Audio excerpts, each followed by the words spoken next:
একটা জিনিস বুঝলাম না আমি এই আলামিন ভাইয়ের ভিডিওটা নিয়ে পোস্ট করছিলাম যে তার জন্য আমরা সবাই দোয়া করি যেন দ্রুত সুস্থ হয়ে যায়। তাতে কিছু ব্যাড কমেন্ট আইছে। একজন ভাই বলতেছেন যে জানাজা কবে, আর একজন বলতেছে আল্লাহ যেটা করিছে এটা ওর প্রাপ্য ছিল, এটা ওর দরকার। আর একজন বলতেছে যে এইগের বিচার ঠিকই হয়েছে।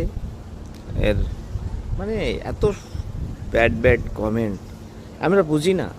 আমরা যেই অসুস্থ হোক না কেন আমরা তার জন্য সুস্থ কামনা করি, কারণ আল্লাহ তাআলা স্বয়ং বলেছেন যে যদি তুমি কারোর জন্য দোয়া করো সেই দোয়া তোমার আগে কবুল হবে, তারপরে তার ইতে যাবে।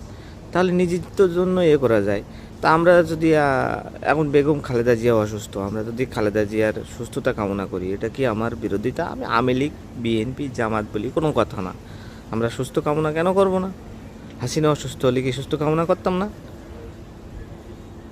আপনারা যে এই ব্যাড কমেন্টগুলো করছেন যে আলামিন মল্লি ভালো হয়, জানাজা কখন, এই সমস্ত কমেন্টগুলো আপনাদের কাছ থেকে আশা করিনি। আপনার তো নাম তো কি আইডি খুবই সুন্দর, কিন্তু এমন ব্যাড কমেন্ট করেন কেন?